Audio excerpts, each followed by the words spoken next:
Welcome to the NC Spin After Spin. Additional comments from our panelists just available on our website. The Division of Motor Vehicles had a computer breakdown earlier this week, shutting down every single DMV office across the state. Historically, DMV has been the graveyard of the Atlantic for bureaucrats and politicians alike. Yet DMV is the face of state government. It's the primary portal where our citizens interact with their state government. What can be done to improve DMV? Senator Lee, is it a hopeless cause?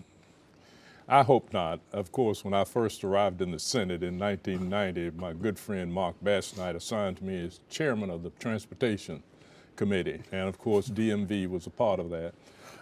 I think DMV certainly has been put at a disadvantage because of the assignment of certain people who were not really capable of functioning in other areas of government.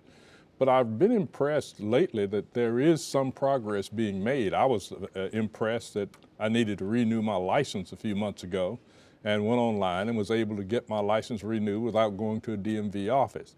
But at the same time, we're now at a point where we really need to take a look at how to make that the most impressive and strongest operation, because now DMV will be the place where you get the ID card that allows you to fly on a plane. And of course, you have to go through a multiple layer process to get that.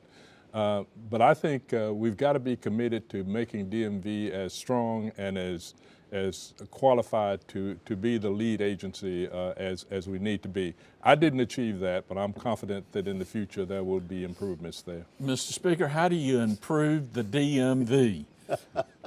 Well, a couple of weeks ago, my wife and I went to DMV in Wake County, in Raleigh, to get the new ID cards. I've got my brand new ID cards for everybody. Everybody. Yeah, did you have to give a pint of blood to get it? Well, we were told that we needed to be there a few minutes before it opened at 8 o'clock.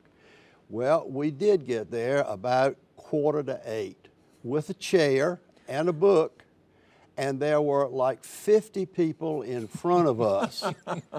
And we waited in line for about 40 minutes before we got through the front door. And then we went up to a receptionist who looked at all of the paperwork that you have to have for this new license. And when it was all in order, so then we took a seat, and about an hour later, our number was called, and once we sat in one of the 14 booths, it went very quickly. The people were very nice to us. Everything was done rapidly, and we're given a piece of paper, and 2 weeks later, the new license plate came in. I called around to some of my friends in the rural eastern part of North Carolina and said, do you have the same kinds of problems that we have in one of the major urban areas? And the answer was yes, but it's a different kind. Sometimes our DMV is only open 1 day a week, and it's really hard. So for the viewers out there, let me suggest this. You can make appointments. And if you make an appointment, you go to the head of the line automatically. And I think you can make them 60 or 90 days in advance. That's the way to do it. If you're going to wait till the last minute to go down to a DMV, I don't really care where it is in North Carolina, you're not going to have a good time. The other point of this is we ought to look at the man hours or woman hours or person hours that DMV costs North Carolina.